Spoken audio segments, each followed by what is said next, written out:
تو میں گزارش یہ کر رہا تھا کہ ہمارے معاشرے میں کچھ ایسے مفاہیم ہیں کہ جو مفاہیم لوگوں کے ذہنوں میں راسخ ہو چکے ہیں، اور اس میں بڑا دخل دو قسم کے لوگوں کا ہے۔ امید ہے کہ آپ ڈاکٹر صاحب بھی تشریف فرما ہیں، آپ بھی برا مت منائیے گا، لیکن میں ایک جنرلی بات عرض کر رہا ہوں کہ اس میں بڑا دخل جو ہے ہمارے پڑھے لکھے طبقے کا بھی ہے، جس میں ڈاکٹرز ہو گئے، انجینئرز ہو گئے، وکیل حضرات ہو گئے، اور دیگر پڑھے لکھے میں جتنے بھی لوگ شامل ہوتے ہیں کہ وہ سب اس میں شامل ہیں،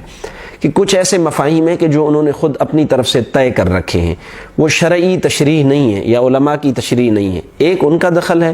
اور دوسرا بڑا دخل اس میں ہمارے سطحی واعظین کا ہے کہ جو کسی بھی چیز کو واضح کرتے ہوئے، کسی بھی چیز کو بیان کرتے ہوئے اس کا درست اور کریکٹ جو مفہوم ہے، وہ کریکٹ مفہوم جو ہے وہ بیان کر نہیں پاتے، تو لوگ اس سے وہی سطحی مطلب سمجھتے ہیں کہ جو اس عام واعظ صاحب کے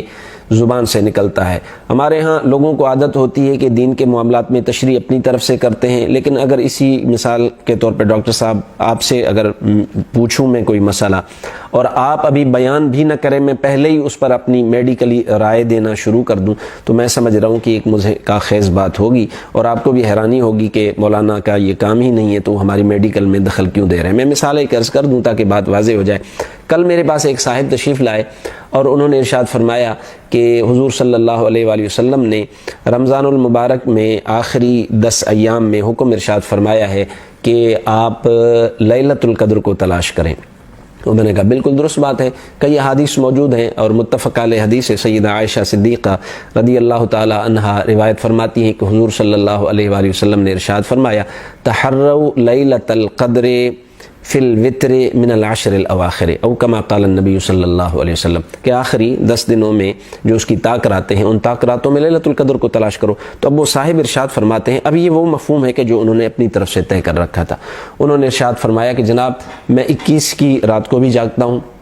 اور بیٹھ کر میں نشانیاں تلاش کرتا ہوں، 23 کی رات کو بھی تلاش کرتا ہوں نشانیاں لیلۃ القدر کی، 25 کو بھی، 27 کو بھی اور 29 کو۔ تو میں نے ان سے کہا کہ جناب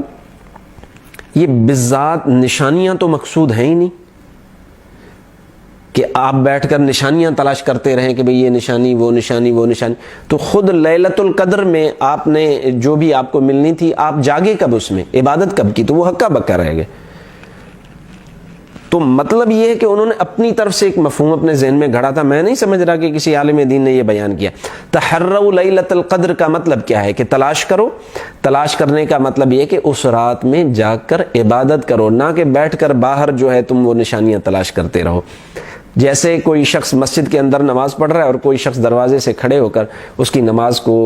دیکھ رہا ہے کہ وہ کیسے پڑھ رہا ہے، نفل بھی پڑھ رہا ہے اور واجب بھی پڑھ رہا ہے اور نشانیاں سب پوری ہیں۔ اب یہ آدمی کہے کہ جناب میں نے چونکہ اس کی نشانیاں ساری گن لی ہیں، لہٰذا مجھے بھی اس کی نماز والا ثواب مجھے بھی ملنا چاہیے، حالانکہ یہ ممکن نہیں ہے۔ تم نے نشانیاں، اس کی شروط اور جناب فرائض و واجبات، ارکان یہ تو گن لی ہیں، لیکن تم نے وہ خود کام کیا نہیں، لہٰذا تحروا لیلۃ القدر، لیلۃ القدر کو تلاش کرو۔ اس تلاش کا مطلب یہ نہیں ہے کہ نشانیاں ڈھونڈتے رہو، بلکہ اس تلاش کا مطلب یہ ہے کہ اس رات کو جاگ کر گزارو۔ اگر تو لیلۃ القدر ہوئی تو تمہیں اس کا فائدہ ملے گا اور تمہیں لیلۃ القدر نصیب ہوگی، اور اگر وہ لیلۃ القدر نہ بھی ہوئی تو تمہیں اس رات میں جاگنے کا ثواب ملے گا۔ لہٰذا مفاہیم کو کلیئر ہونا چاہیے۔ مفاہیم وہی معتبر ہیں کہ جو اصحاب فن